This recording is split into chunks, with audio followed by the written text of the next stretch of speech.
Okay, thanks. You hear me tapping? Okay. I can't hear anything. So many people. But once it clears down, I will. All right.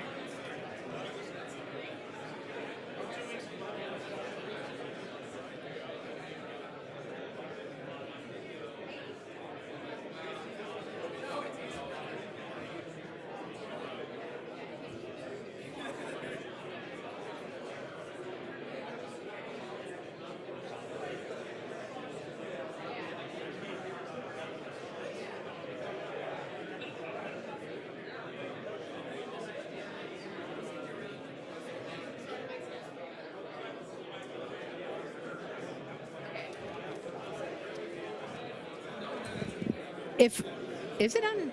What? Is it coming through or no? Yeah, okay.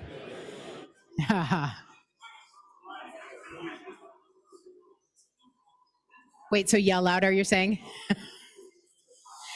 If folks are in here, make sure that you have a chosen seat and are not just chatting, because we want to get an idea. We want to make sure that everybody's got space. We have overflow across the room.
And then he's coming back.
Can folks please take your seats?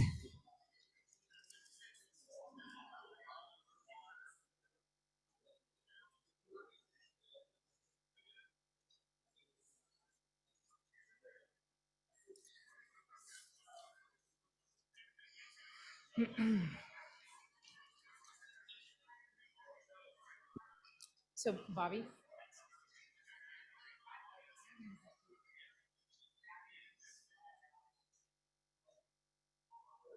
Okay. All right. If everyone can find a seat, there are some along the back, and we will probably release a table or two up front once we see how many we've got left in here that are unseated. So welcome to the spring meeting of the Lunar Surface Innovation Consortium. My name is Rachel Klima. I'm the director of LSIC. I have a couple quick announcements. Number one, today and tomorrow, please remember, do not share any ITAR sensitive information. First and foremost, right? This is a international conference. We have folks from all over the place tuning in. Please be careful about that. If you're here in the room, the bathrooms are outside, just beyond the posters, which are on the right and the left. If you are in building 200, we invite you to come over during the breaks. We want people to mingle. I hope that if there's anyone in here that's like, doesn't love how busy it is, there is overflow over there with tables and power and all kinds of great things and even snacks as well. So I encourage everyone to try to mingle between the buildings during breaks and allow everyone a chance to network together. But we had quite a few people sign up and we didn't want to turn people away because we think it's really important for the community to get together. So I appreciate everyone's patience with this very much. If anyone needs to nurse, or not nurse, I guess you probably don't have babies, but if you need a mother's room, we have one in building 200 we can get you access to. There's a gender neutral, fragrance-free and handicapped bathroom here outside. Please be careful of tripping hazards. We do have power along the floor here. Look out for that. And finally, we have a couple of addendums to the printed program. One is just a little error, which you should catch. On day 2, it says Mountain Time, which it's not Mountain Time. That was just from using the format from last year. And our speaker in this afternoon, we have a swap of speakers for Dr. Asan Chaudhry. We have MD Rahman speaking instead. And then we'll have a couple new additions tomorrow that I will announce at that time. So I would like to introduce Bobby Braun, the head of our space sector here at APL, to welcome everyone to APL. So thank you very much for joining us and enjoy the show.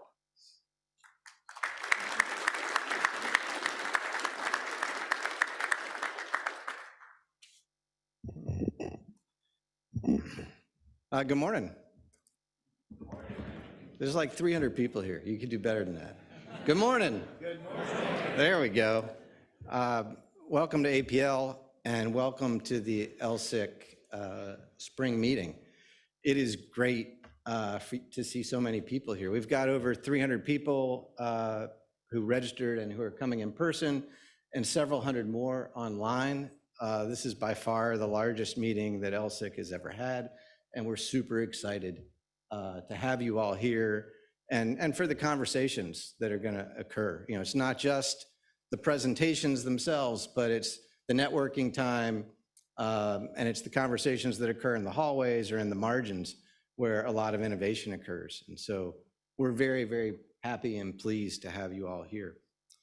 What I wanted to say up front is just a little bit about APL and then some thoughts. So whether we're talking about science, technology, or national security, APL is very proud to be a part of making critical contributions to our nation's return to the moon. We've got the largest collection of lunar scientists anywhere in the world. We're presently integrating the Lunar Vertex mission just a few hundred meters north of here, where Lunar Outpost rover was recently delivered. And we're integrating the science payloads for that PRISM mission, which is going to fly on Eclipse lander to the moon very, very soon. Lunar Trailblazer, which is a mission led by Bethany Ellman at Caltech. Rachel is the deputy principal investigator for that. We're making a number of ongoing contributions through Lunar Reconnaissance Orbiter still today. We have our annual Cislunar Security Conference, which keeps getting bigger every year and is kind of the meeting place for the national security community interested in cislunar space. And of course, LSII and LSIC that you're all a part of and are here for, that we organize on behalf of the Space Technology Mission Directorate at NASA. And so the moon is a big part of who we are at APL. And once again, we're very, very happy to welcome you all here from across the country, from across the world, to be a part of this activity. I was thinking about this event over the weekend, and I wanted to just put something out there for you to think about. Maybe during the breaks, you could talk about this a little bit.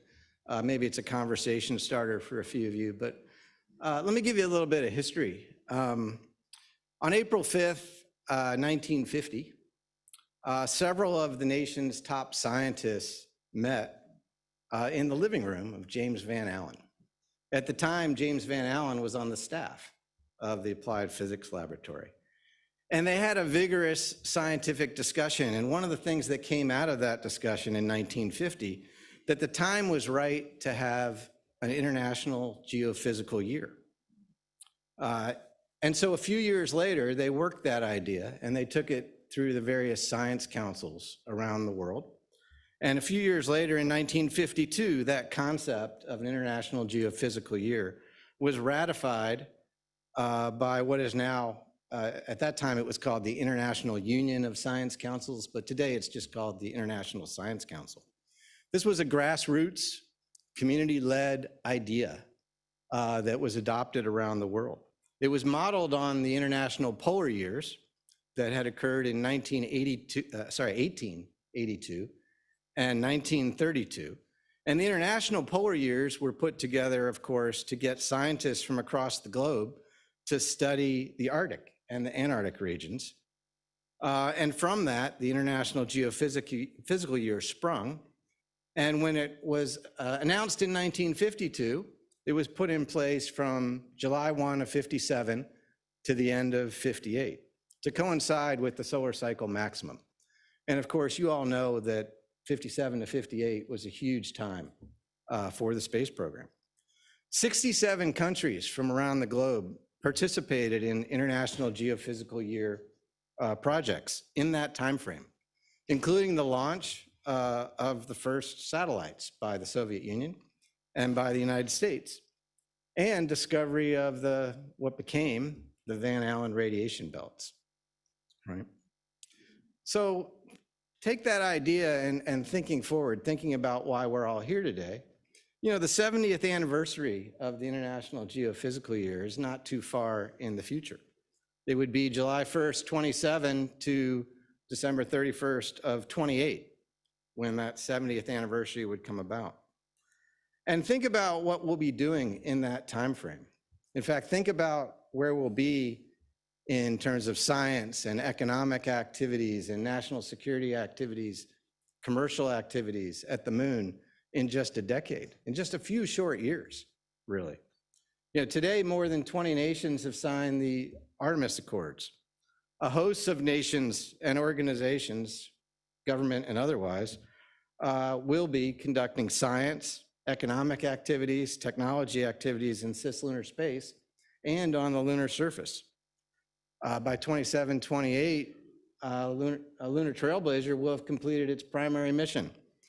Viper will have completed its mission. Many of the things we talk about today in the science world will be moving on to the next. NASA will have already landed the first woman and person of color on the lunar surface. The Gateway will be up. Artemis 4 will likely be underway, and NASA will be moving to a cadence, a much higher cadence of humans exploring the moon. The international community will be going to the moon in this time frame. So a proposition for you, you know, perhaps this time frame, July 1st of 27 through the end of 28, which would coincide with the 70th anniversary of the International Geophysical Year, perhaps that should be designated the International Lunar Year. And perhaps this group should take that to the various science councils around the world and champion that idea and see if we can make it happen. The International Geophysical Year did not happen because a particular government dictated that it would happen. It happened because of grassroots support from people just like you, people that are assembled for this event. So I wanted to throw out that idea, get the meeting started with kind of a thought, and get you talking about something. There's probably other ideas that are better than this one maybe, but just wanted to get you started there. So thanks for humoring me on that. My other responsibility here today, my most important responsibility, is to introduce our keynote speaker, Dr. Kurt Vogel, who I will now refer to by his given name of Spuds.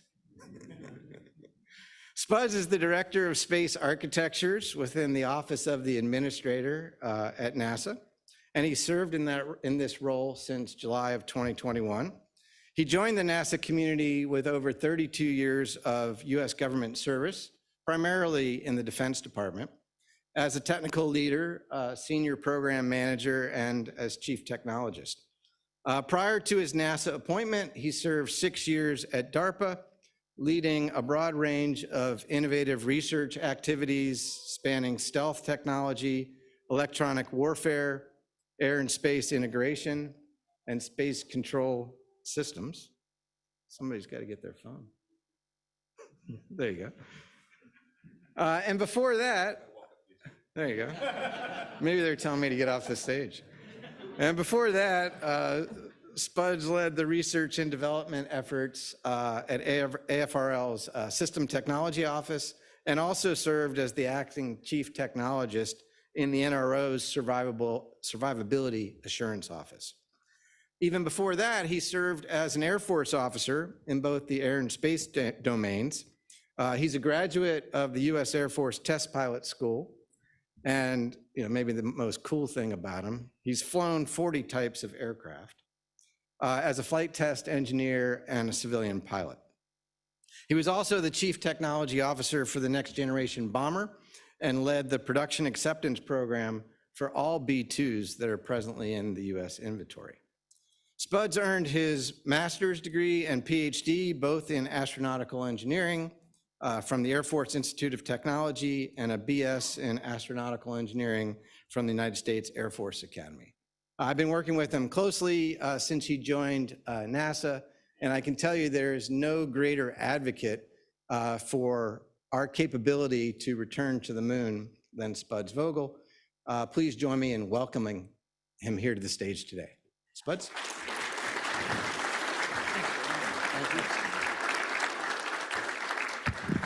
Well, that was a very nice introduction. Thank you very much. I even got walk-up music, so thanks for that. Appreciate it. Thank you for the introduction, and thank you for inviting me to this event. I remember when I first got here, Walt started talking to me about this LSIC and said, hey, we need to get you on these email lists. And sure enough, that's what 90% of my emails are now, is from LSIC. So I appreciate that. But now I finally get to an event and I see what it's all about. So this is an opportunity, though, for me, and I appreciate it. I asked Jim and Walt and Nikki, what do we think? How many folks in this community have seen the story of what we're doing with the Moon to Mars strategy and the objectives? And the answer was, there's probably a lot of folks that maybe not have seen this. So it's an opportunity to kind of explain this pivot. As Bobby mentioned, I came here 2 summers ago. Pam Melroy, who I met when we were working at DARPA together, it was a couple days actually before her own swearing in as the deputy administrator, called me and said, hey, we'd like to get another set of eyes on what we're doing in our architectures, particularly on the Moon to Mars. And so, come on over and take a peek. Now, I've worked with NASA plenty in my over my career, but this is the first time, the last 2 years is the first I've actually been a NASA badged employee. So I had a little bit of freedom here, because if y'all didn't like what I had to say, I'll just go back to DOD or retire again, something like that. So this is the result of some routine meetings with Pam and Bob and the Federated Board at NASA that has produced what I'm gonna show you here. And what it is, it's a pivot. It's a pivot to a new kind of approach, a new methodology. And let me get right into it. First off, I will say that the artwork you're seeing here, this is the artwork for the actual strategy that went live on April 10th. It's got some Easter eggs in it when you start looking at some of the artwork in here. If you can identify what all the Easter eggs are, Bobby said he would pull some strings and get you a ride on Artemis 5. So we have to talk to Bobby about that. Oh, I'm sorry, I'm looking at the wrong screen here. Yep, that's right. Okay, so the first step in this whole process is and systems engineering. It's a wonderful thing. We all know how this works, but it usually starts with the question: what are you trying to do? What are you trying to accomplish? What problem are you trying to solve? And with Moon to Mars, we're not trying to solve a problem, but we are asking ourselves, why are we doing this? Why are we sending folks into space? And I would imagine of the 300 people here and the folks online and whatnot, for every person you ask that question, why are we doing this, you're going to get a different answer. You're going to get a slightly different answer from all those different folks. But largely, it's going to be captured by that Venn diagram. And it's going to be binned into probably those three pillars: science, national posture, and inspiration, or some combination thereof. What differentiates NASA from our competitors internationally, even our friends in industry, when they have their goals in mind, or they want to send humans into space, what's different with NASA is that we, as the caretakers of U.S. taxpayer dollars, we have to be responsible for that entire landscape. We can't just be hyper-focused on one area. So that value proposition forms a platform supported by those three pillars that is the beginning of the systems engineering process for us. And I know, sorry for some of the writing on there is kind of small, but just trying to capture the idea here. With that foundational pillar of why are we doing what we're doing, we then have leadership dictate the what. And that what has to have three key values to it. It's got to be rigorously developed such that we know it's reasonably achievable. It's got to be detailed enough so that you know how to judge success, and it has to not change. You can't keep changing with maybe administrations or whatnot. You can't keep having a new goal all the time. So leadership's going to hand over a detailed, rigorously developed what. We want you to do this, and this is and down to this, enough level that you know what to do.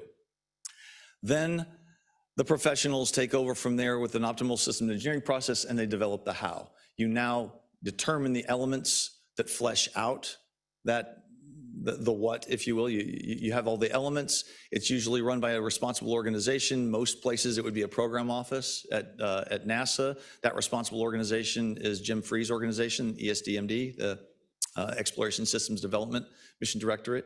And you have to be funded sufficiently. That goes without saying. If you're not sufficiently funded, well, we'll talk about that in a second, because this is the way systems engineering should work. But the one thing I want to say, and this is for this crowd that's here, is that tank, and I'm sorry that the words may not be easily readable, but that tank on the side with all those various shapes, that is the stream of technology development that's happening behind the scenes. It's technology development that seed corn was planted years ago. And there's an evolution that happens from low TRL, low technology readiness level, all the way up to where it's ready to be transitioned and installed into that wireframe. So you need to have, that is, I think most people would argue that's the way systems engineering should work. However, we do run risks. Any organization will run risks with systems engineering, things that can break it down if you're not careful. The things on the left-hand side are the external things. You've got, as I mentioned before, if your goal is broad or changing, you're going to constantly be hopping from one foot to the next, and you're always going to start over again, and you're not going to get anywhere fast. You'll get there eventually, but you're going to keep restarting. External pressures.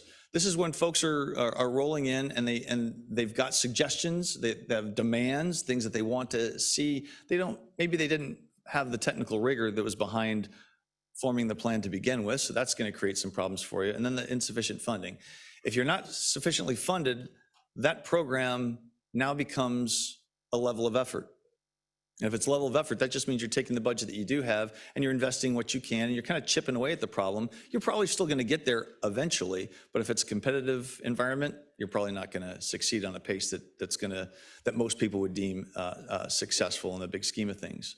But those external things on the left-hand side, those things that we don't directly influence within the organization, those cause unhelpful cultural behaviors on the inside of an organization. And that's the things you see on the right-hand side that we're trying to avoid.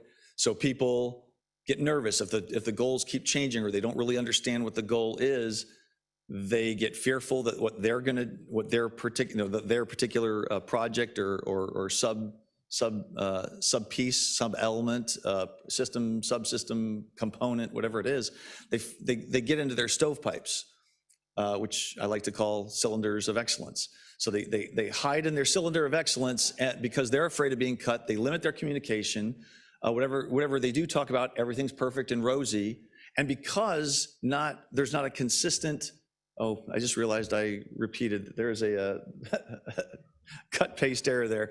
The last blob on there, not poor, I guess communication, and it is very important, but that last blob on there actually should say distributed motivations, meaning that there is not a consistent story that everybody understands, so everybody tells their own story, where the thing that they're working on is the most important thing, can't do it without what I'm doing here, and they've got their own vision of how it fits into this very vague, broadly defined what.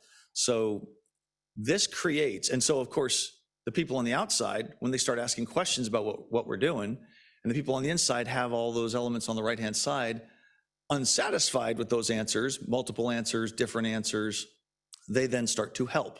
And as they help, that creates more tension on the inside, and then that just creates this vicious cycle. So we're trying to avoid that. We want to get out of this cycle. To get onto a better cycle, there's a little bit of context that's important here. For NASA and our partners and everyone who's been involved with this has been a 30-plus year roller coaster ride. I was a lieutenant in the Air Force in 1989 when President Bush 41 announced the Space Exploration Initiative.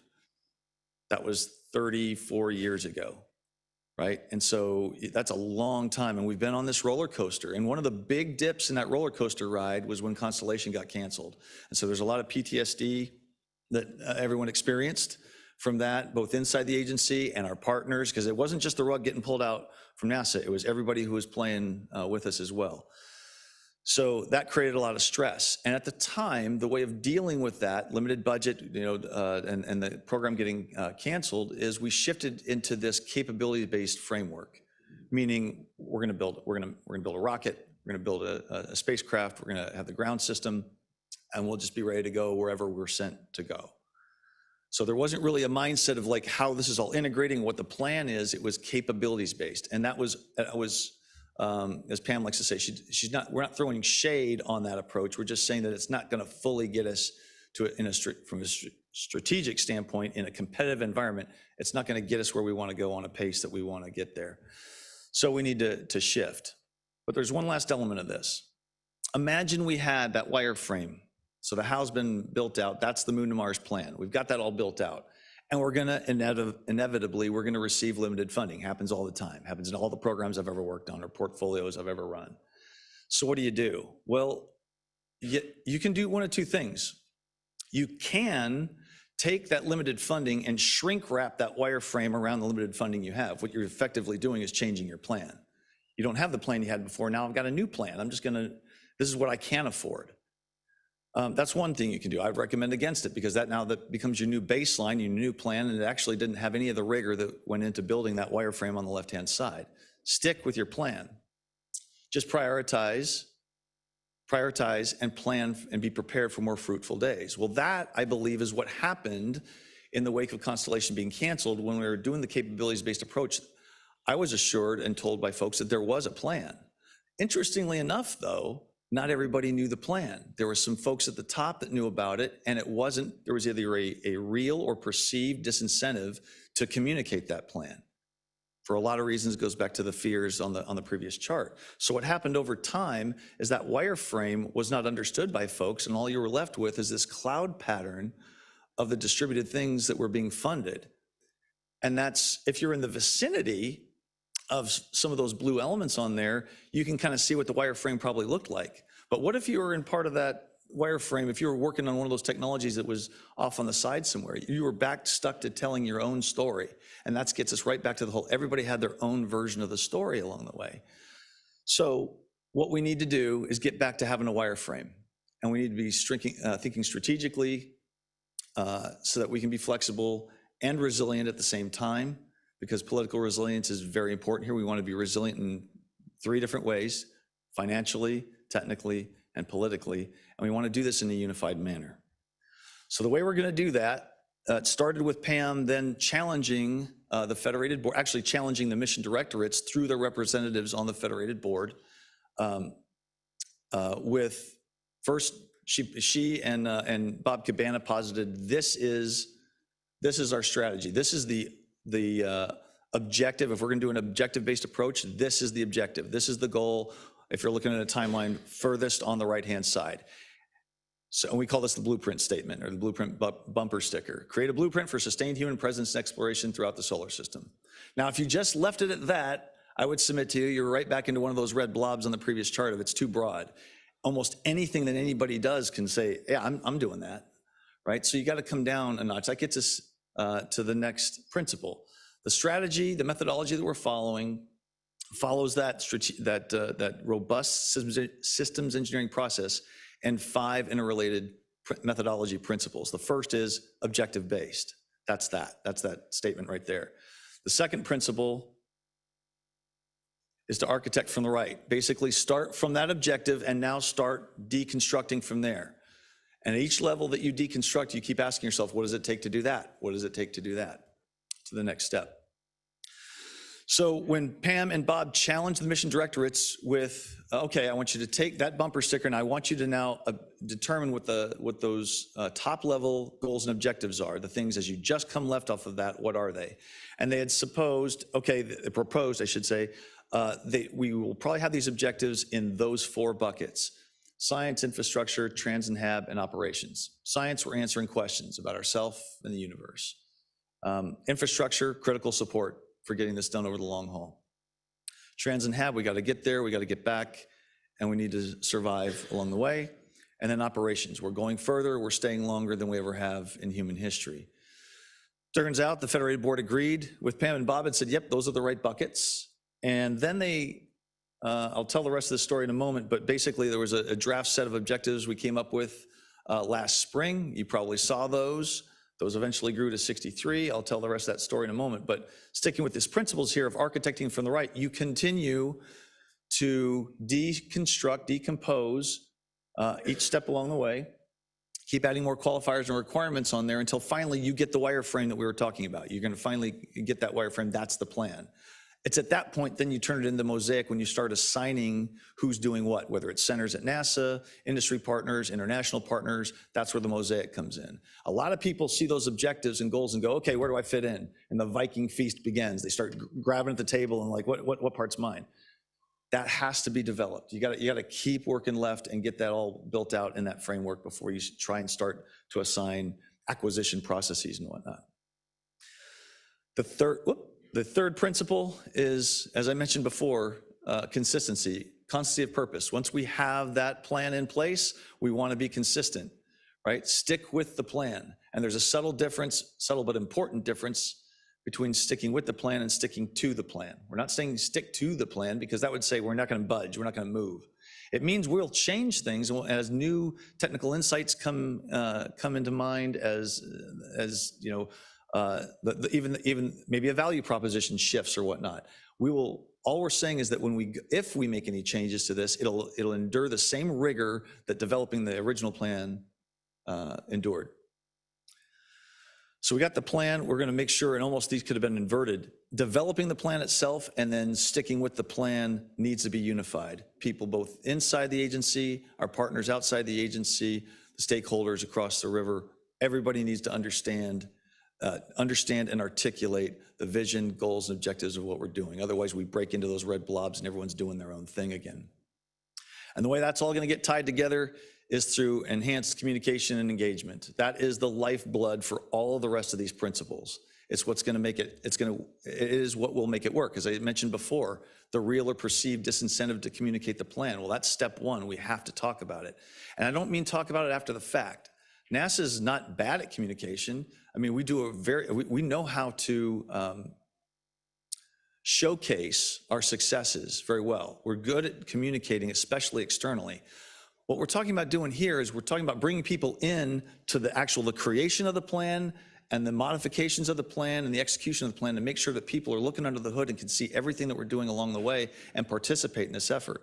Communication is what allows us to raise public awareness, promote understanding, collaborate with our partners, and solicit feedback. And so along the lines of soliciting feedback, and by the way, I want to say from a communication standpoint, the LSIC, that community that I was introduced to of all those emails, that goes along, that approach you all take in talking with each other that I see all the time because my inbox is filled with this stuff. That's all good stuff. That's all part of this communication on the creation of the technology and creation of this wireframe of what's possible. So, but I did mention that part of the communication is getting feedback. And so last spring, I mentioned that we started with a set of 45 draft objectives, we being the federated board. Okay, well, we can't just do this in our own little cloistered environment. We got to get out and get feedback on this. And there's some folks that thought you're not really looking for feedback. You just want validation of what you did. Because there's a track record of maybe different organizations doing that in the past. Nothing could be further from the truth. We set out on 4 different campaigns. 3 are shown here. One that's not shown here was internal to the federated board. We did a gap analysis to actually look at the draft objectives that we had through the lens of our current activities, and in kind of the inverse of that, look at our current activities through the lens of those draft objectives and see if there were any gaps, because there were inevitably going to be, and there were. But we also wanted to get feedback from our partners, from industry, from academia, from our international partners, and from the NASA workforce. So we set out on those 3 main campaigns, starting online, and then derived some workshops out of those, one for the international in London, one with US industry and academia in Houston, and then an online campaign through NASA at Work, through the NASA workforce. In total, we got over 5,000 inputs. And again, this wasn't about, okay, great, thanks for the input. It was, we're doing something with this. And so we spent the last part of our summer last year just with SME help. I don't know who all, maybe there was folks that helped on the digestion of all of those inputs, but we did over a couple of months and made changes. We overhauled a lot of what we were doing with those objectives. We grew from 45 to 63. We completely re-indexed science. And we even made some modifications, some pretty good overhauls on the infrastructure as well. In total, like I said, we ended up with 63 top-level objectives spread across 10 top-level goals. The biggest changes, I would say, as I already mentioned, were in science and infrastructure. And then we introduced this new topic, or the new area. They weren't really objectives. We call them recurring tenets. These are common themes across multiple, in some case, all of our goals. We had those top 4 were things that we actually had plugged into our glossary. And we said, okay, these things rise to the level of going beyond just a glossary. The feedback we were getting from people, some of those other things, responsible use, interoperability, et cetera, there were things that we fundamentally assumed, but the feedback we were getting is, no, you need to let's expressly state these as a grade card, something that we're going to grade ourselves against to make sure that we're doing these things across those objectives. You're going to see a bigger version of that QR code at the end of this brief, but if you haven't had a chance to see, if by now you haven't seen them, they were originally introduced by Pam in her speech in Paris at the IAC last year. And then on April 10th, we went out with a full document that describes in more detail the strategy that I just went through, the rationale behind these objectives, the objectives themselves, and then there's plenty of appendices that get into more details on the why and how we scrub the objectives. And there's even an Appendix C shows the mapping of the science decadals to the science objectives as well. So it's a pretty thorough document, I think, and it tells you the story of how we got there. So just to unpack a little bit as an example, especially we're talking to this crowd, this is page 1 of 2 of within the infrastructure section, the infrastructure objectives. So there's one overarching lunar infrastructure goal with 9 lunar infrastructure objectives. And just a couple things, take you sort of through a guided tour. If you look at, first off, you'll see at the beginning of some of these, it says develop versus demonstrate. And for things that are saying develop, that means that these are the things that we need to fully reach full capability to meet our objectives. If it says demonstrate, it means it's an initial capability we want to demonstrate, and then there is a presumption or a hope that it will then expand into a more robust be part of a more robust lunar economy. When you look at how we've been to these, I'd say 1, 2, and 3 are what Walt likes to call the utilities. Those are the, power, comm, navigation. The next set gets into advanced capabilities, fundamental capabilities that we want to, that we think we're going to need for sustainability. And then the last bit are more industrial scale expansion or remote sensing. So this is just to give you an idea. These are available. This is one of those pages. If you go and scan that QR code, you're going to get to see in detail what these objectives look like. So what happens next is, again, we need to continue to deconstruct. So ESDMD is responsible for developing and do the rest of that deconstruction through all the way through to the end of the plan to get the architecture drafted up. And the way they're going to do that is an evolutionary process. They're going to build on an existing process that they were using called the strategic analysis cycle, but they're going to now switch and actually have that feed into this evolutionary architecture process that they call ACR, Architecture Concept Review. It's on an annual cadence. We just did the first one in January, but now they're going to shift it. They're compressing this next year to get it done in a October, November timeframe so that it ties in with the fiscal cycle every year. But we're going to continue to wash every year.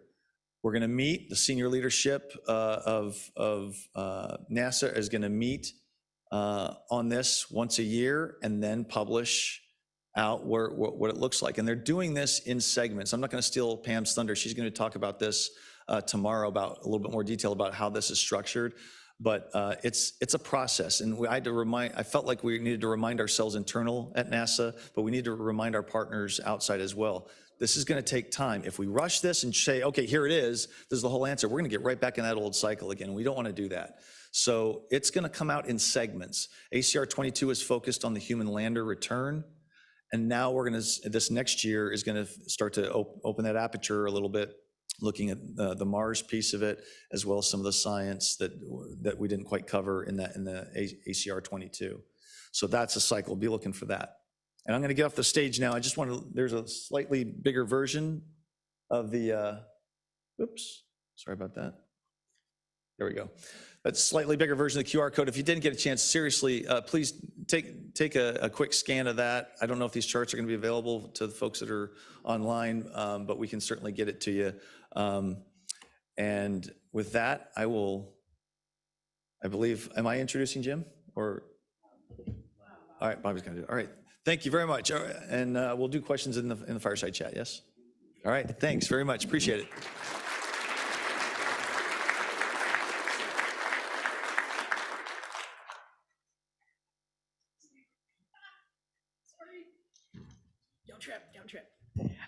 So there's a QR code in the book for Slido. So if you have questions, you want to start loading them in, you can do that. And similarly for Jim's talk, and then that way we'll have the moderator read them to folks. Okay, thanks.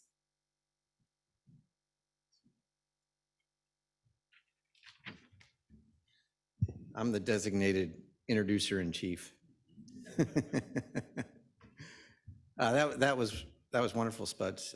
Thank you. Thank you very much. It was very clear. So your last item there about clear communications, was very well done. Thank you. So it's my honor to get to introduce a person that you all know, the Space Technology Mission Directorate Associate Administrator, James Reuter. James was named the Associate Administrator for this Mission Directorate in June of 2019. And it's a position in which he served in an acting capacity since February of 2018. And in this role, he provides executive leadership and management of the broad set of technology programs within the Space Technology Mission Directorate, which now have an investment value of well over $1 billion. I'm going to come back to that. Jim was the Deputy Associate Administrator for the Space Technology Mission Directorate prior to that. And prior to that role, he served as the Senior Executive for Technical Integration at the NASA Marshall Space Flight Center from about 2009 to 2015. He's actually served in a broad set of managerial roles at Marshall, including as Ares Vehicle Integration Manager in the Constellation Program, as the Deputy Manager of the Shuttle Propulsion Office, and the Deputy Manager of the Shuttle External Tank Project Office during the Space Shuttle return to flight activities. University of Minnesota. Jim's received a large number, a broad set of awards and honors over the course of his career. The two that I wanted to highlight are in 2019, he received the NASA Distinguished Service Medal, which is the highest honor recognized by the agency. And in 2016, he received the Outstanding Leadership Medal. Now, some of you know that in 2010, 2011, I served as the NASA Chief Technologist. And at that time, I had a role somewhat similar in a startup mode to Jim's role today. Jim's responsibilities far exceed what I was dealing with at that time. But the thing I wanted to say is, back in those days when the space technology programs were being stood up, we were hoping to get funded at about $500 or $600 million a year, and dreaming of the day when we would get funded at perhaps $1 billion a year. And so to me, over these last 5 years, when space technology has really come into its own, it is an established, recognized, firm part of NASA, and it has a stability to it now that it didn't have back in that time. And I think Jim should, gets a lion's share, frankly, of the credit for where space technology is today at a budget level of around $1.25 billion with a stability of purpose and a stability in budget. And that takes a broad set of acumen and a lot of leadership talent. And so on behalf of everyone here, Jim, I just wanted to thank you for that. And I want to ask you to come on up. We'd love to hear from you. Jim Reuter. Thank you. Well, thank you, Bobby. That's really too kind. And what I would say to that is, I've started up major programs. I've started up, major projects, that sort of stuff. Starting up a mission directorate from scratch, that's a real challenge. And what I'd say is it's a testament to how well it was done is we basically didn't change the structure. We've grew it. We looked at different opportunities. We tried to be innovative about how we're doing things, but we really kept the structure pretty much the way Bobby set it up. So we really appreciate the great work he did. And what I'd say is really, really great for me to be here today. It's awesome to see such a large audience, and then we have an overflow room as well. And it makes me think, we started up the Lunar Surface Innovation Consortium. It was an idea back in 2019, so it wasn't all that long ago. And during that time, we said, well, let's get some consortium. Well, we didn't even know what to call it. We settled on consortium, and let's get people together to have a real communications, because if we want to have a sustainable presence on the moon, well, the way to do that is engage the entire country. And really the entire world. So we stood up this consortium, the LSIC, and we thought we could probably get there, but I really didn't think we'd be able to do everything we did. That first day, that first kickoff, which was February 28th, 2020, and we all know what happened in March of 2020. But so it was just starting off with this. We brought in APL. They've done an outstanding job getting us here.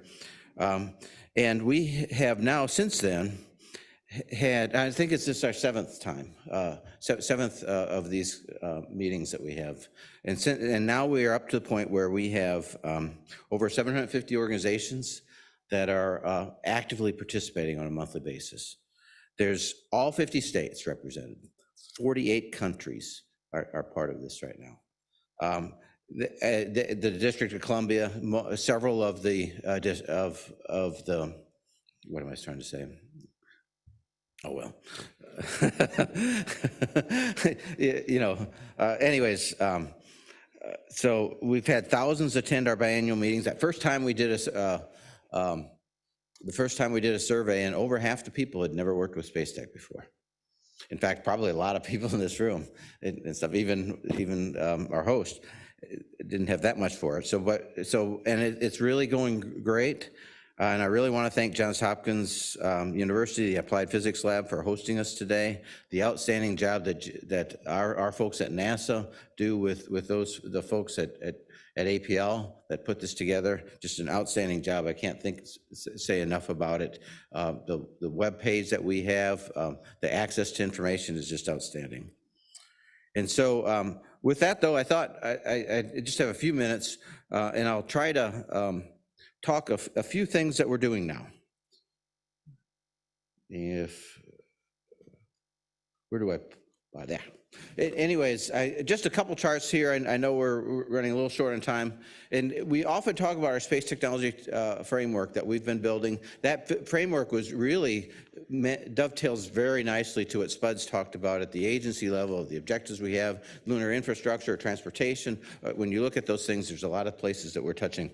And so we have that framework, and I didn't think I'd talk about it this time too much, but I did want to talk about kind of our basic fundamental charter. It's the pillars that Spuds talked about, and for us, our really ultimate objective as a mission director is to ensure American global leadership in space technology. And with that, we want to do three key things: advance U.S. space technology innovation and competitiveness in a global context, which includes our own missions at NASA, which includes other government missions that we have, and as we go through it. And the second one is to encourage technology-driven economic growth with an emphasis on the expanding space economy. A big part of what we do is to help expand the U.S. space economy as we go through this. And then finally, to inspire and develop a diverse and powerful U.S. aerospace technology community. So if we're going to be sustainable, Inspire has to be core to that.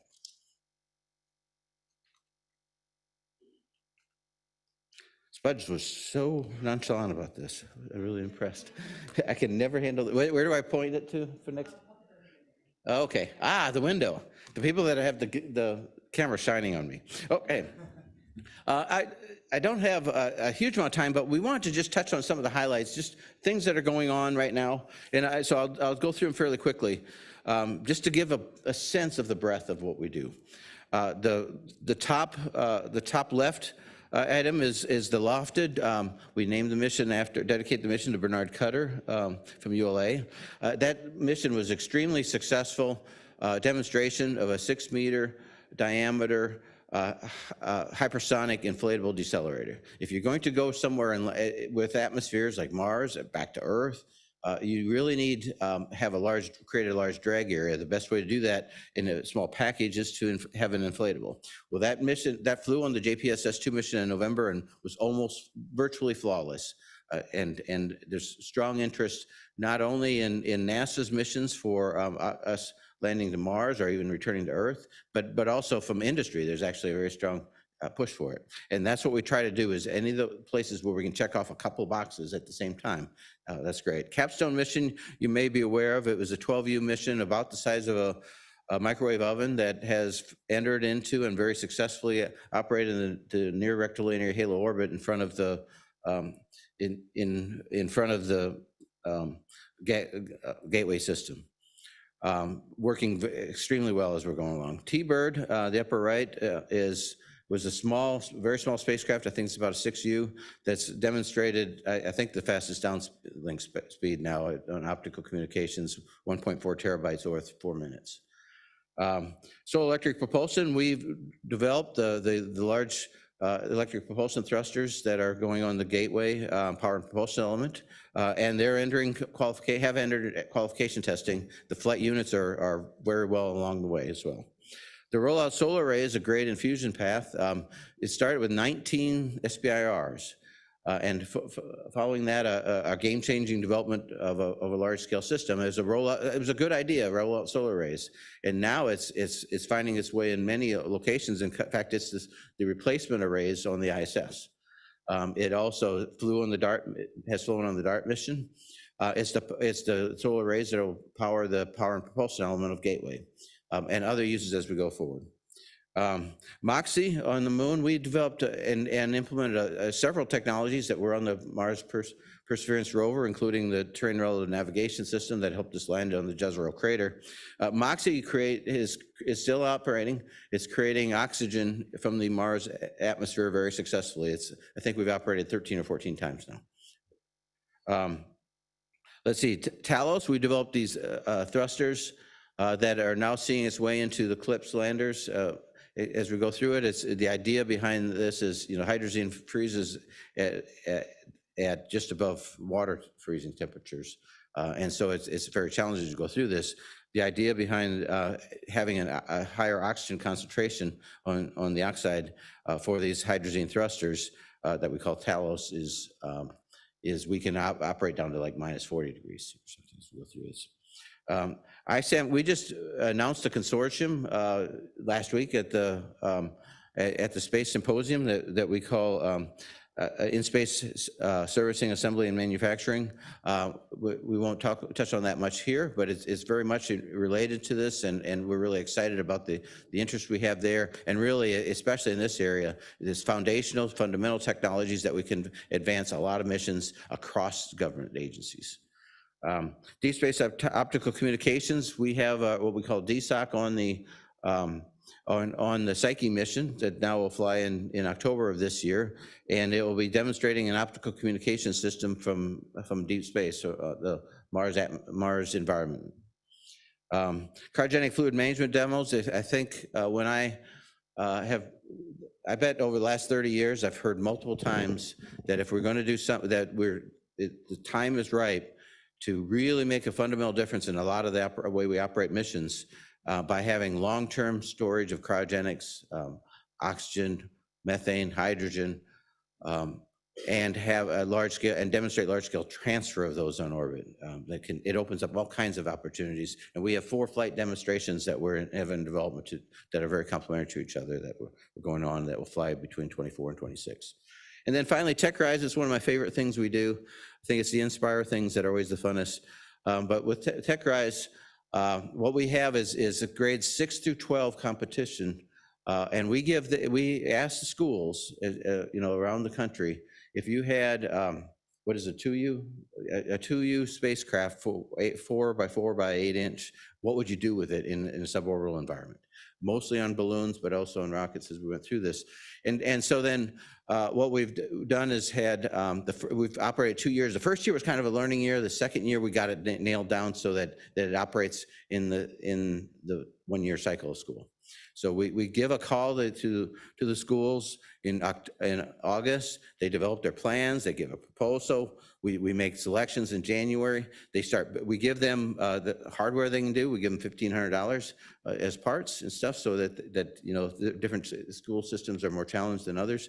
And we have a scoring system that tries to balance across the country so that somebody that's in a small rural area in Arkansas or somewhere else is not competing against Pasadena, California. And as we go through this, and we've now, over the 2 years that we've done this, have awarded 117 awards. And now those, actually very soon now, we'll be launching the first ones. And we can do about 30 or so at a time. This summer, you'll see a lot of that. So I love the program, and I love doing these things. Rachel, I'm not very good at pointing. One other thing that we've done that you've probably heard that we announced back in January is an agreement with DARPA and NASA to do an in-space nuclear thermal propulsion flight demonstration. So I just thought I'd touch on it very quickly. We teamed to execute an in-orbit flight demonstration of a nuclear thermal rocket engine. It's an interagency agreement. It's it's available in public domain that defines our roles and responsibilities. For NASA, our part of this is to fund and manage the development, design, and test of the nuclear thermal propulsion engine. For DARPA, so that was kind of what we wanted. We want a reactor engine system that's extensible to where we want to get to as we go through it. DARPA is in charge of the overall mission. They're in charge of the overall prime contract that we'll be leading as we go through this. And so they will fund and manage development of the flight vehicle, the assembly, the integration and testing of the integrated system, and launch in-space operations and stuff. So it's our reactor system coupled with DARPA, but it's one team as we operate. Space Force issued a memorandum of commitment for the launch vehicle and launch support. DOE, National Nuclear Security Administration, is providing the high-assay, low-enriched uranium fuel. And the prime contract is expected to be awarded here this spring, fairly soon.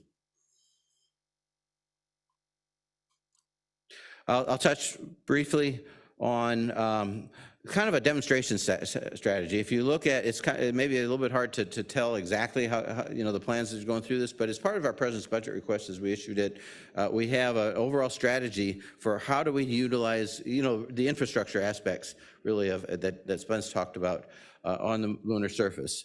And really what we have is an idea of over the next decade or so of demonstrating technologies continuously. And while there's a number of technologies that we can do as a subset payload, but here we kind of integrated little lander missions, if you will.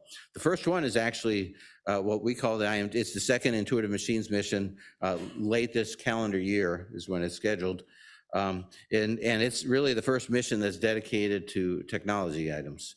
We have the Polar Resources Ice Mining Experiment, or Prime 1. It'll be a drill trying to mine ice, lunar ice water as you go through it.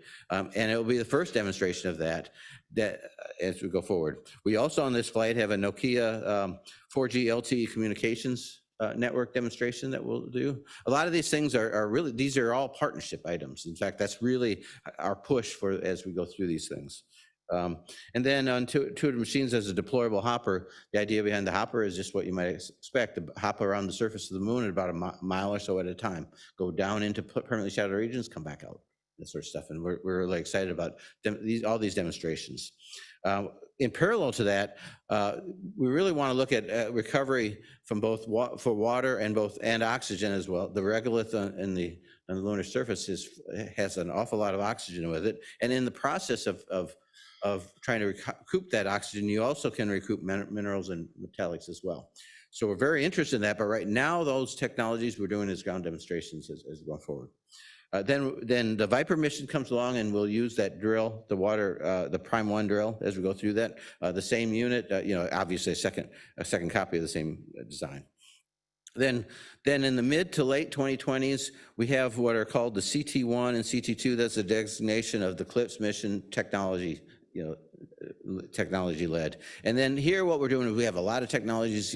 I won't read them all in this there, but it's all the same sort of things that Spuzz was talking about: ISRU, power, dust mitigation, and so on. You can kind of read those. And right now we're in that point of formative of, okay, what makes sense out of these two missions, one following the other as we go through it. And then later on we're developing, we talked about the nuclear propulsion activity that we have with DARPA, but we're also developing, in the process of developing a nuclear reactor for what we call fission surface power. So the idea being 40 kilowatts units, and with that, team it with an ISRU pilot plant. And the idea of, if we go through this, we really want to have a sustainable presence on the moon. And so the idea of going through this is we can engage, and we engage a community along the way. We have partnerships along the way that hopefully can enable at that point that we'll see where we go, that NASA's not the only customer at least.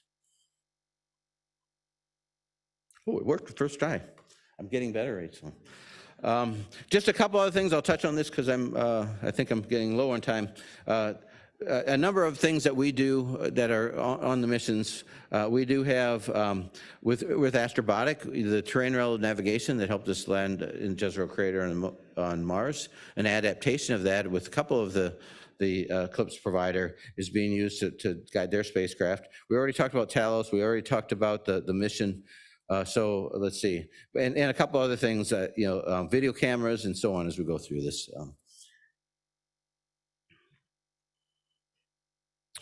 I did want to also talk about maybe shifting gears a little bit for the last couple charts.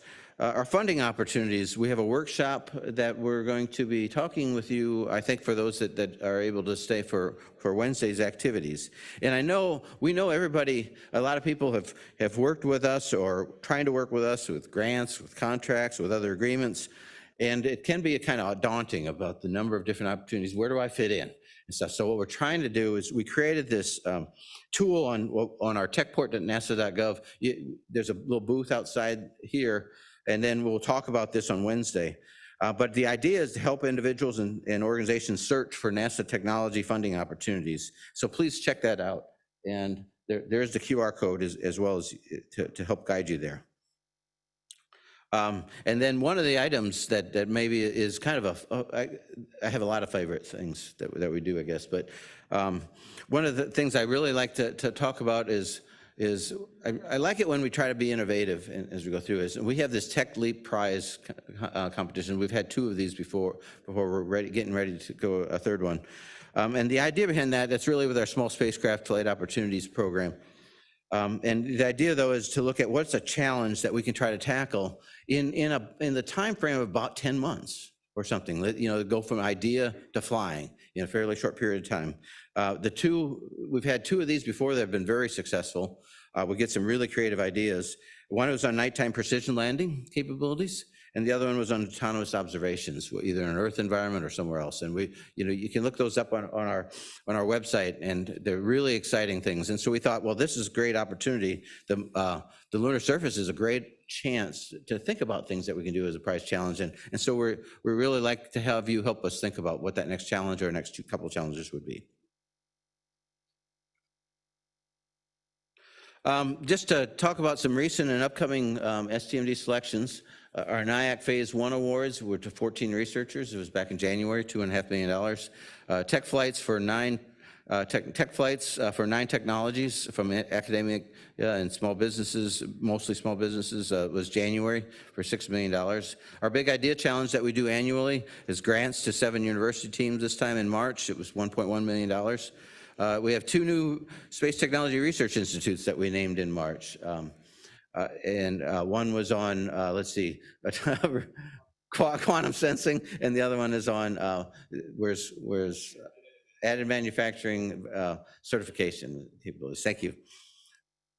Yeah, Vickers was here, and so I figured he'd really get on me for not remembering his.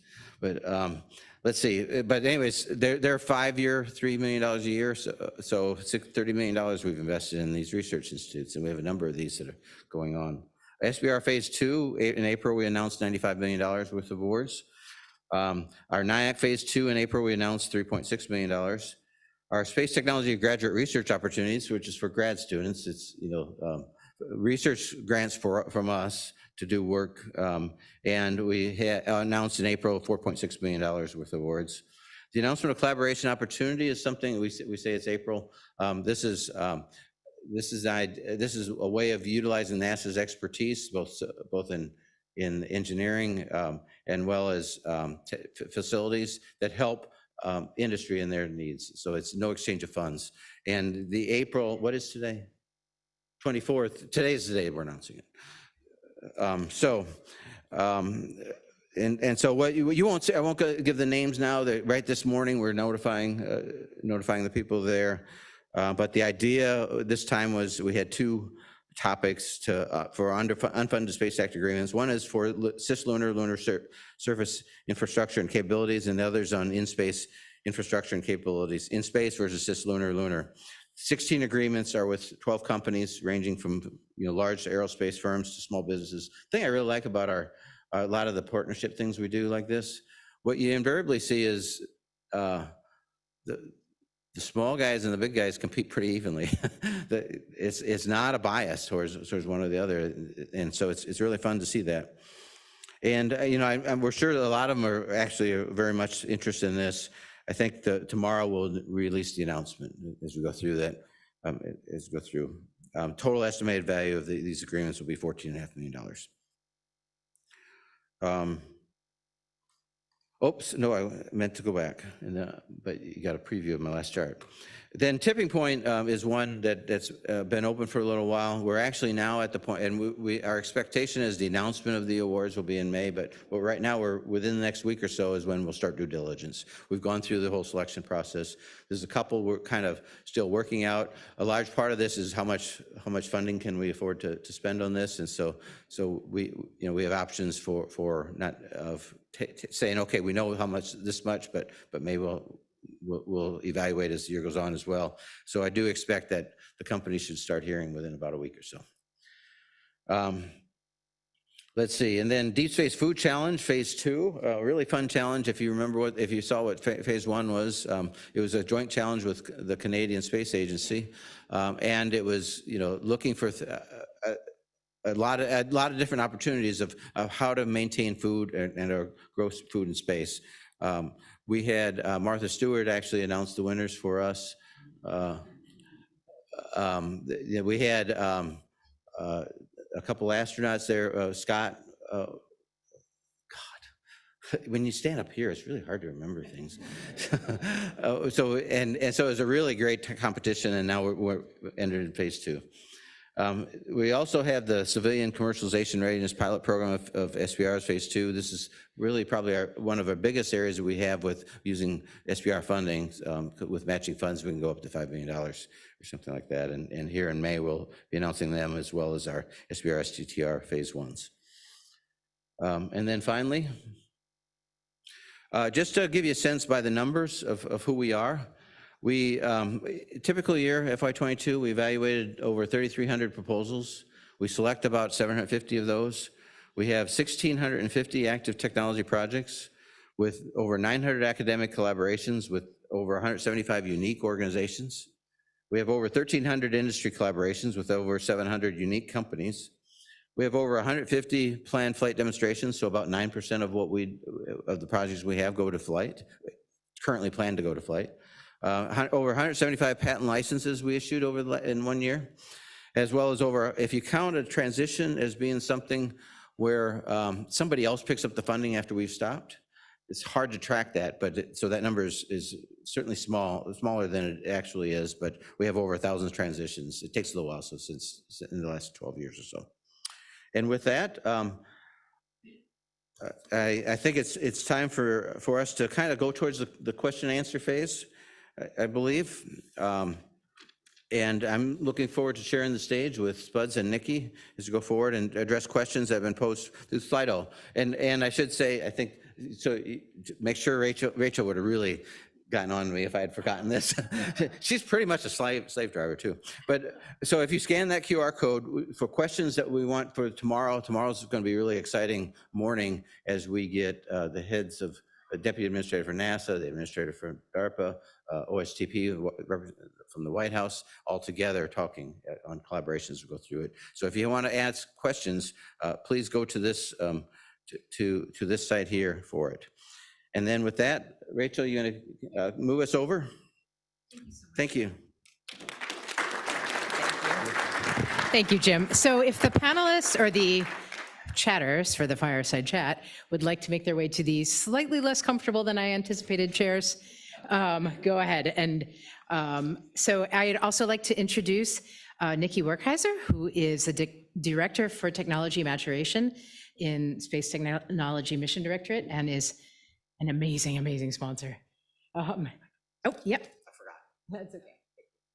All right, so they're going to start off with some questions, but then we'll read some off from Slido.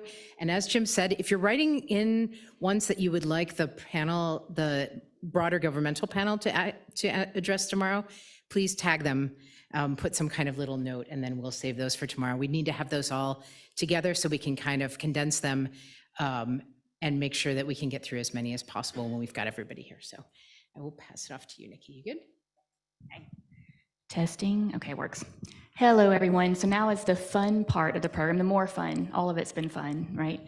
But now we get to ask questions. So what I'm going to do is ask Spuds a question and Jim a question while everyone submits questions from the audience. And then I'll look over to Jody when we have those in Slido and have her to read those out. So Spuds, we'll start with you. Obviously, there have been a lot of changes in the world in a lot of ways since the Apollo program, including significant technology advancements, obviously. What are the differences, would you say, between our return to the moon, the biggest differences that you would note, how technology advancements might help that, et cetera?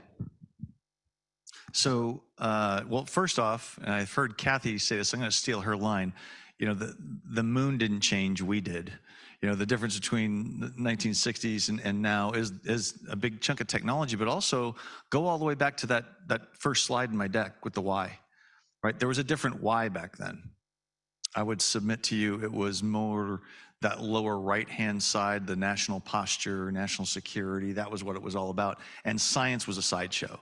And there wasn't thought about sticking around. That's why the program kind of came and went, is because we accomplished what we proved that we could do it, and then that was the end, right? It's different now. And I didn't have a slide on, there's one in the backups. You'll see it in the document if you scan the QR code about the scope of what we're doing. Anytime, history is replete with when humans go to explore the next domain, whether it was land to the sea or air to space, just in Leo, and then we do the same pattern, right? It's always the same thing. It's always we go, we learn to survive there. Can we get there? We get there. Can we survive there? But then eventually we thrive. We live. We execute from there, and then we plan for the next step. And we have eyes set. And within this community, our human spaceflight community, there's usually these arguments between it's go to the moon and forget about Mars. Mars is so far out, you can't do it.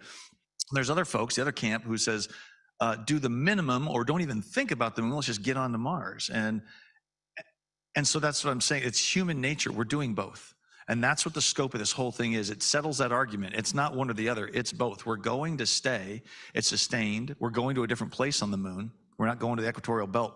We're going where where the really interesting stuff is and the resources that we need to get to. So where we're going, how long we're staying has changed, and all the technology that's happened between, from the Apollo era to now is all feeding into that. And I would also put in a commercial too about all of this. I'm sitting there looking at your last slide, Jim, and like that is the tank in the in the systems engineering slide of mine that has the tank of the space technologies. There's a spectrum in there, the low TRL all the way up to the high TRL, and the lower end of these seed corn is being planted, and all of those yellow numbers on there represent seeds that are being planted that are going to be needed. If we don't plant those things now, we don't have a crop. We don't have technology to go execute on later. And so in the 1960s, we had an objective, and we did it, we checked the box. We are talking about sustained presence now, which means we have to start, if we're not thinking about it now, the folks out here in this group are starting to apply to, plant those seeds to get us to a point so that 15 years from now, the things that we're not in our objectives now we're ready for the next wave of objectives that are going to come when we look at this again. Thank you. That was very well put. And I would say that summed up too the reason that we started this consortium and how the 6 capability areas that are defined for that needed infrastructure on the way to sustainability were articulated and developed. So I'm so happy to see this audience grow. So Jim, question for you. So how does NASA Space Tech in developing the technology development goals and objectives also help to catalyze and grow economic growth? Yeah, thank you, Nikki. What I would say is, and refer back first of all to that 3 primary objectives chart that I showed right at the beginning. One of the top things we do, one of those is to help enable the U.S. space economy as we go through this. And so especially as we look towards shifting towards the higher TRL activities, a large part of those, what we're trying to do is have partnerships that help bring us along. And those partnerships being representing other agencies, other industries, universities, or whatever. And so and then our solicitations as we go through, we're really keenly focused on what can we do to help, providing both funding and opportunities that would really help enable that NASA is no longer is the only customer, and actually it is already not the only customer. There's actually an impressive amount that the CLPS landers are getting into with other opportunities for funding. And so, but making sure that we help that pipeline as we go through this. And so we really, it's a core to what we're trying to pursue. Okay, thanks. And I'll just remind everyone too that a lot of that will be discussed in Wednesday's funding workshop. For those that are able to stay and participate in that, we'll have our amazing Space Tech program executives here talking about all the different opportunities and ways to get involved or take advantage of solicitations, et cetera. Okay, so Jody, do we have some questions on Slido? You want to share one? Hello. Hi. Our first question, and this is for Spuds. How are the Moon to Mars objectives prioritized with respect to other NASA priorities, i.e. ISS, auto solar system science, etc.? That is an excellent question. I will actually go so far, before we even get into that, oh, actually go from the top down. So I jokingly say if there's a mason jar that you had of all NASA priorities, Moon to Mars is a very large rock in that, and you're trying to, shove rocks in there. Moon to Mars is a very big rock in there. When you unpack and say, okay, well, how does that play with all the other priorities? This coming year, one of the things that we're taking on the Federated Board is looking at mapping. Now that we've got the objectives established, and Jim Free and his organization is working on building out, and doing this evolutionary architecture development process on deconstructing from right to left. What we're now doing is we're working on the mapping of those objectives to the whys, to the things that people care about. And while we're doing that on the Federated Board, and Jim is mapping back from the objectives back into the architecture, we'll now have a forensic path that takes us from anything going on at any level, you can deconstruct this at any level you want, all the way to why somebody cares, right? Can you imagine the utility of that? I've applied this in a past life, multiple portfolios that I've run, and it works really well for the managing the folks that want to kind of get in and start messing with the rigor of your system and whatnot. It really does serve us well.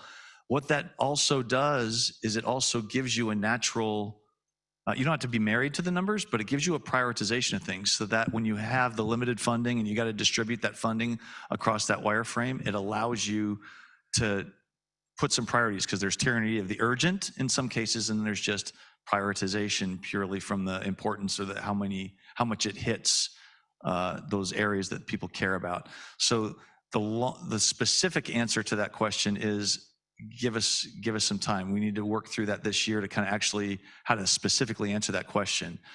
Generally speaking, though, it's going to play. You're going to be able to see that prioritization kind of play out within the objectives, as well as I think from a leadership standpoint, ask Pam that same question tomorrow. Let's see what she says. But I would think it's going to be a very useful tool for them to help prioritize across other NASA priorities as well, like an ARMD and whatnot.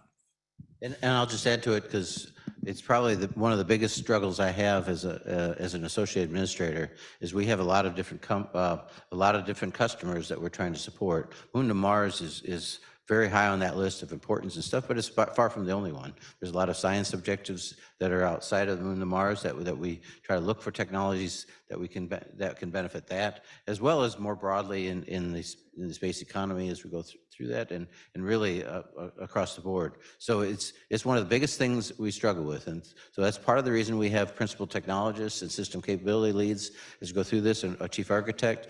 We go through a process where we hear everyone out. And the objectives that they have, whether it's for ISS or for Moon to Mars or science or outside NASA, as we go through this, and then it becomes a discussion among us of what are the things that we think are the highest value across this, and to a large extent it's a judgment call in the end of the things, but and you find ways to try to seek balance as you're going through it. So, but it's very much probably one of the most challenging things we have with the funding limitations that we have. Yeah, and one last thing on that, I'd be remiss if I didn't make a note just from the perspective of executing these programs and projects and working directly with all of our different customers and stakeholders. We come to forums like this. Right now we're talking Artemis, we're talking lunar surface, and so we're going to put everything in the context and applications of that. So depending on the audience, we talk different things, but I want to remind everyone there's so many cross-cutting technologies that apply to all these areas. You take things like autonomy and robotics, that's a keep me up at night kind of thing for the lunar surface, but of course that applies to any mission. Same thing for our advanced manufacturing and our additive manufacturing capabilities. Propulsion, all of these areas that have very cross-cutting applications, our high-performance spaceflight computing activity. So even though we talk those things in here in the context of the lunar surface, I do want to point out that many of them have various multiple customers. Yeah, cross-cutting and transformative are two key things we look for. And I know we don't want to stay in just one question, but I do have one other thought that I'd just like to share, and because it's important to this community. I come from from DARPA, and I did a lot of technology development in my past. That's what and if you use DARPA as an example, which has an 80% mortality rate on its projects, I have said this since I got here. I think space tech in particular at NASA is massively underfunded. I've been saying, I keep saying that. There needs to be more investment in this area. And the reason why people, maybe sometimes they get shied away and we got to draw attention to it, is that because you're planting, you're at the beginning, you're at the conceptual phase on some of these things, and people don't see it. And they're very worried about the here and now. If you don't, we have to keep that drumbeat and keep people focused on the fact that there has to be a balanced portfolio. And space tech is one end of that teeter-totter. It's got to be funded well so that you can balance this whole thing out for your future. All right, our next question is for Jim. How are the Moon to Mars objectives informing STMD award decisions? Yeah, that's a good question too. So a large part of when we make awards, first of all, it starts with topics. We select topics that we want to have to hear proposals from.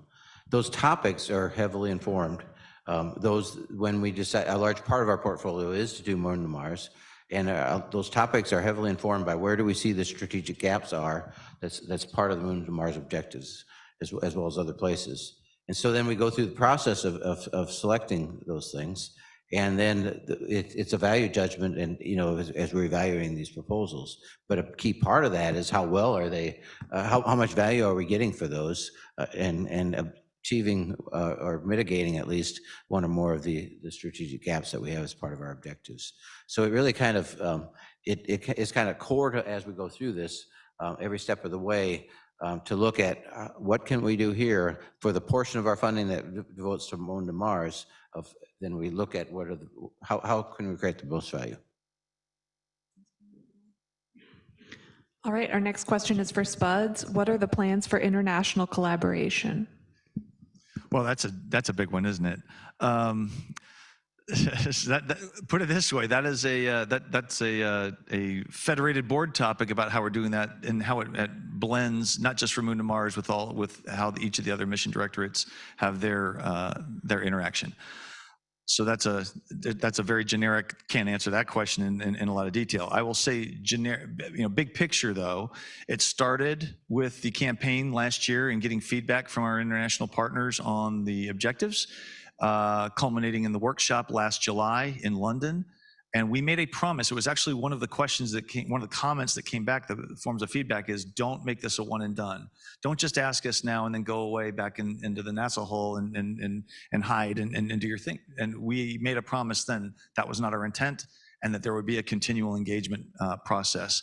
So I cannot speak the specifics. I do know that at the Space Symposium last week, part of what Pam mentioned, if you caught her briefing, and I don't know if it'll be in what she says tomorrow, but there are multiple ways for our partners to engage, including the international partners. One of them is going to be another series of workshops for both industry and international partners this summer. We don't have the specific dates yet, but that is going to be a continual cadence that matches the yearly cycle of the architecture concept review. So details to follow, that's being worked out as we speak, but there is a very high intent there to continue that process from last year. This question is for Jim and Spuds. How do Moon to Mars and STMD funding and priorities interact with Artemis? Yeah, that's very much like the first question. And if Jim Free were sitting here, he'd probably be doing the same thing, begging patience and just saying, look, this is going to work itself out. The reason, and I am stealing a little bit of Pam's thunder, so I'll just give you the big picture and then let her speak to it tomorrow.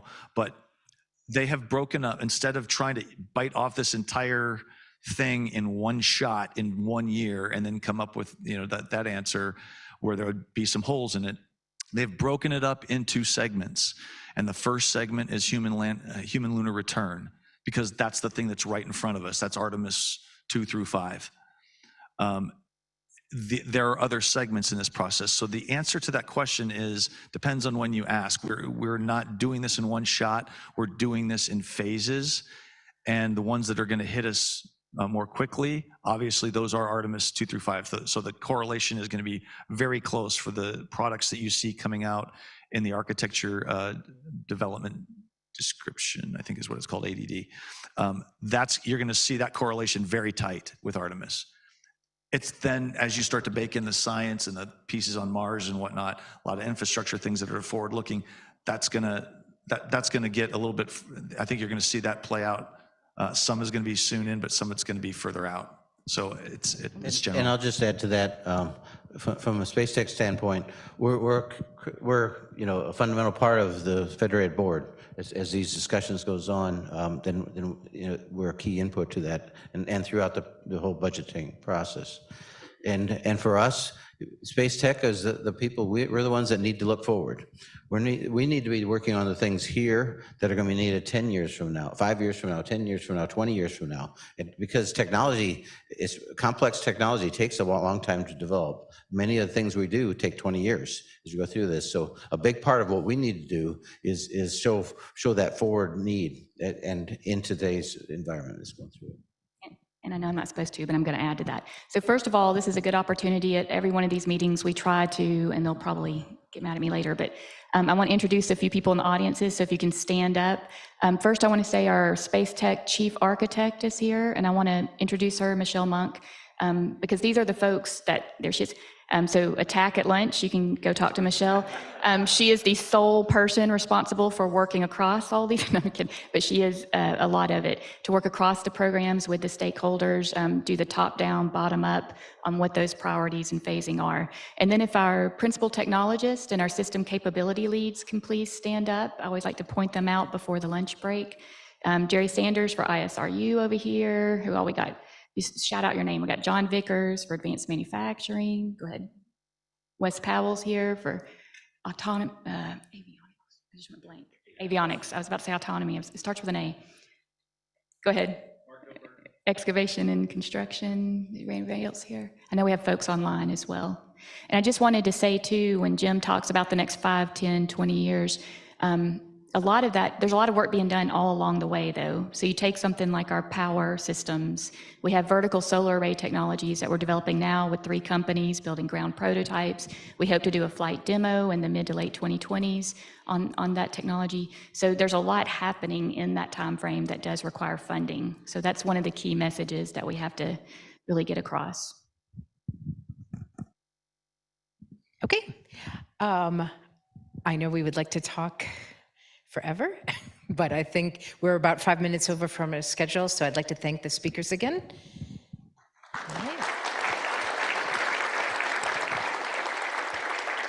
All right, so we're going to take a 15-minute break rather than 20, sorry. And then we're going to come back in here, talk a little bit more about some of the work that's been going on in LSII and LSIC, and then you're going to have a nice long break at lunchtime to talk to people a little bit more about some of your questions. But I do also encourage you to submit questions into Slido that we can talk about more tomorrow during the keynote panel, where we'll come back to the same themes. And we may roll some of the questions over that came in for this panel so that we can address them when everyone's here. So finally, if you are sending in questions for that, please tag them. Just say for tomorrow or something like that. And we'll accept those through the end of lunch, at what point we want to try to merge some of those questions together and get the speakers prepped for that. All right, thanks very much.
Mitch, can you hear me?